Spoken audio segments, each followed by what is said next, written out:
তো বন্ধুরা, আপনারা এখানে দেখতে পাচ্ছেন সুন্দর সাদা ধবধবে অসাধারণ একটি লক্ষা কবুতরের পেয়ার।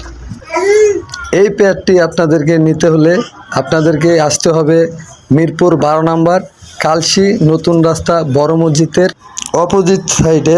ভিডিওর উপরে আমার ফোন নাম্বার দেওয়া আছে, আপনারা এই ফোন নাম্বারে কন্ট্যাক্ট করে আমার কাছ থেকে এই লক্ষার এত সুন্দর একটা পিওর কবুতরটি নিতে পারেন।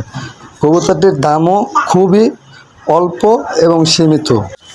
এই পেয়ারটি ডিম বাচ্চা করেছে একবার এবং দ্বিতীয়বারের সময় প্রায় কাছাকাছি। আপনারা দেখতেই পাচ্ছেন পেয়ারটি কত সুন্দর এবং কতটা অসাধারণ। আসলে এই পেয়ারটি সবাই সব জায়গায় পেতে পারবে না, রেগুলার করার দরকার নেই। তারপরও কইতেছি চারান দেওয়া দরকার, কবুতর বেচা দরকার, তাই বেচমু।